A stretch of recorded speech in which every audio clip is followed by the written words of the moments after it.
पाहताय महाराष्ट्रातील सर्वात जलद news network Maharashtra police news 24। Bhigwan मधील मदनवाडी हद्दीतील आर्यन हॉटेलमध्ये काम करणारे सुरेंद्र कुमार सिंह यांच्या संशयास्पद मृत्यू प्रकरणाने नवे वळण घेतले आहे। या प्रकरणात सामाजिक कार्यकर्ते शरद चितारे यांनी काही नव्या मुद्द्यांकडे लक्ष वेधत घटनेची सखोल, निष्पक्ष आणि पारदर्शक चौकशी करण्याची मागणी केली आहे।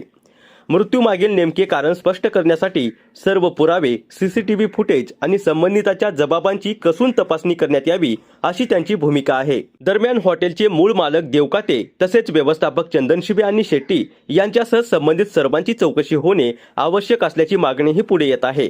मात्र या प्रकरणात कोणावरही अद्याप अधिकृतपणे जबाबदारी निश्चित झालेली नसून पोलिसांचा तपास सुरू आहे। या संवेदनशील प्रकरणातील प्रत्येक घडामोडीवर आपले लक्ष राहणार आहे।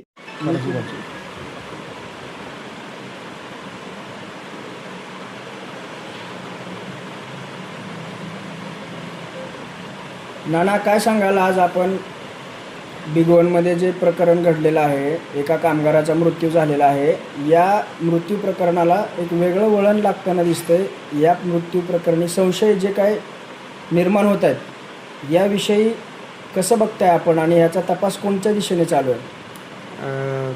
सर्वांना पहिल्यांदा सांगतो की या संदर्भामध्ये आपण पोलीस स्टेशन आणि वरिष्ठ अधिकाऱ्यांसंग पत्रव्यवहार केलेला आहे आणि पत्रव्यवहार करत असताना त्यांना आपण असे विचारणा केलेली आहे की बाबा हे जे मयत आहे ते तुमच्याकडनं ज्या दिवशी तुम्हाला माहिती पडलं त्या दिवशी त्या बॉडीची अवस्था काय होती।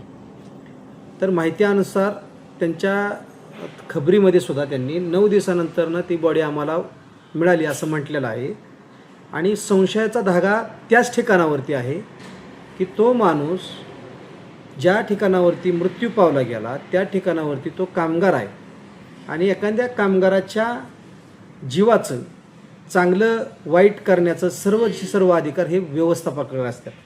कारण एखादा कामगार तुमच्याकडे कामाला आल्यानंतरनं त्याच्या जीवाचं रक्षण करणं हे तुमची वैयक्तिक जबाबदारी राहते। मग ही सर्व जबाबदारी पहिल्यांदा कुणी टाळली हा महत्त्वाचा विषय आणि या घटनेमध्ये साधारणतः 9-10 दिवसाचा वेळ त्या मृत्यूला झालेला होता। मग व्यवस्थापकाने डिसबॉडी करण्याचा वेळ घेतला का आणि मग प्रशासन आणि त्यांचे सर्व जे काय लागेबांधे आहेत किंवा व्यवहार आहेत ते पूर्ण होस्तोर त्यांनी ती बॉडी लपवून किंवा झाकून ठेवण्याचा प्रयत्न केला आहे का? आणि जर त्यांचं असं म्हणणं असेल की बॉडीने आत्महत्या केली तर त्यांनी तसं प्रश्न करायला पाहिजे होतं की हो बॉडीने माणसाने आत्महत्या केली, परंतु त्याच्यामध्ये आत्महत्या केलेल्याचं काही पुरावे दिसून आलेले नाहीत। मग आत्महत्या जर त्या माणसाने केलेली नाही तर VCR जो तुमचा आत्ता म्हणताय की तुम्ही येणार आहे तर त्याच्यामध्ये त्या बॉडीची डिस्पोज झालेली बॉडी, डिस्कनेक्टेड झालेली बॉडी सगळी, त्या बॉडीला ज्या त्या ठिकाणावरती जिल्हास्तरीयवरतीच्या आरोग्य डिपार्टमेंटने त्याची खरं सगळे ऑर्गन्स तपासायसाठी घ्यायला पाहिजे होते, परंतु तशा पद्धतीची प्रक्रिया राबवली गेली नाही आणि हे जे प्रकरण ना ह्याच ठिकाणावरती सगळं संशयास्पद आहे। आणि राहिला विषय याच्यात की हे का दडपलं जाते तर या भागामध्ये जे वेश्याव्यवसाय करणारे हॉटेल्स आहेत त्याच्यामध्ये याचं नाव अग्रभान्य भागामध्ये आहे ह्या हॉटेल्स। मग इथं आर्यन हॉटेल असतील किंवा अजून हॉटेल्स असतील, या ठिकाणावरती एकच व्यक्ती 4-5 हॉटेल्स चालवतोय। त्याच्यापासनं जी काय आर्थिक देवाणघेवाण आहे ती प्रशासकीय यंत्रणेकडे पोचत असल्या कारणाने त्या व्यक्तीला दाबण्यासाठी आणि त्या व्यक्तीला मदत करण्याचं काम ह्या सर्व लोकांनी करतायत। आणि मग हे सर्व लोक फक्त कशासाठी करतायत तर तो एक परप्रांतीय कामगार आहे आणि तो परप्रांतीय कामगार आपल्याला या ठिकाणावरती त्याच्या जीवाची कुठल्या प्रकारची किंमत नाही का? तो भारतीय नागरिक नाही का? मग त्याला भारतीय संविधानामध्ये जे संरक्षण दिलेले आहे ते आपल्या महाराष्ट्रातल्या सरकारने द्यायचं नाही का? आपल्या लोकांनी त्याची बाजू घेतली नाही पाहिजे का? आणि सर्वात गंभीर बाब म्हणजे आपल्या भागांमध्येच नाही तर इतर आपल्या महाराष्ट्रामध्ये जवळपास परप्रांतीयांची संख्या भरपूर आहे।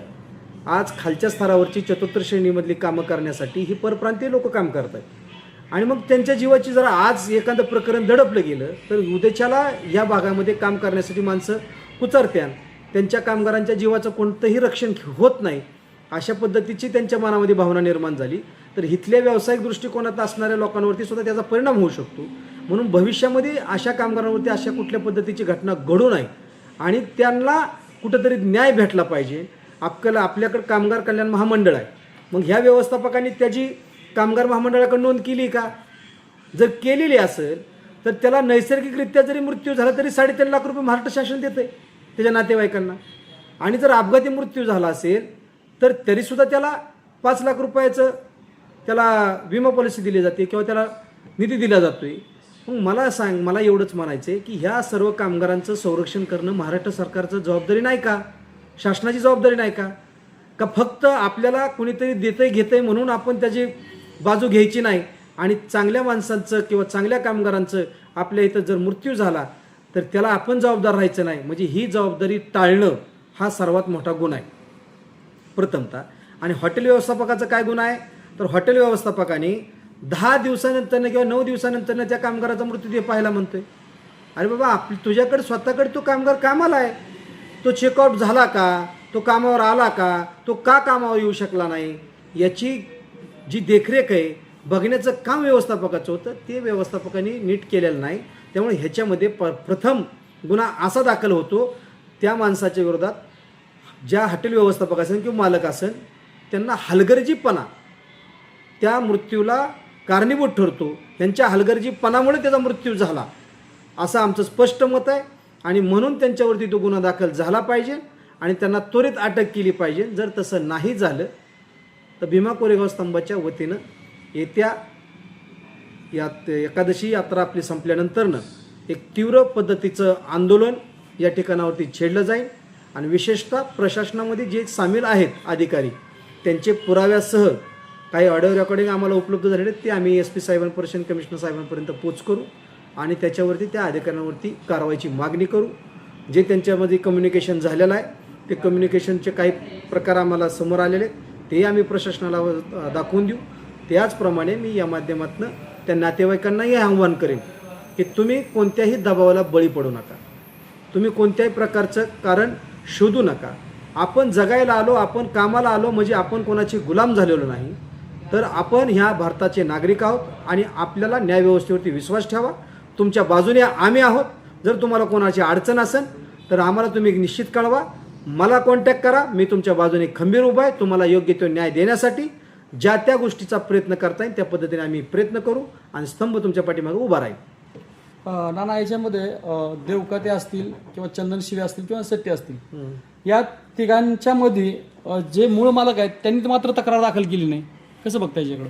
नाही, मूळ मालकाचा विषय तक्रार दाखल करणे न करणे व्यवस्थापकांचा तो विषय आहे किंवा त्यांचा मॅनेजमेंटचा विषय आहे. तो कुणी तक्रार दाखल करायची, कुणी खबर द्यायचा हा प्रश्न त्यांचा आहे. माझा ह्या सर्व व्यवस्थेवरती आरोप आहे ना.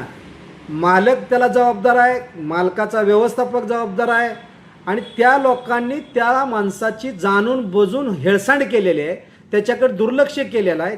त्याचा मृत्यू झालेला यांना माहीत असेल तर त्यांनी ते झाकून ठेवलेलं आहे आणि जर नसेल तर त्याच्याकडे ती बघितलेलं नाही.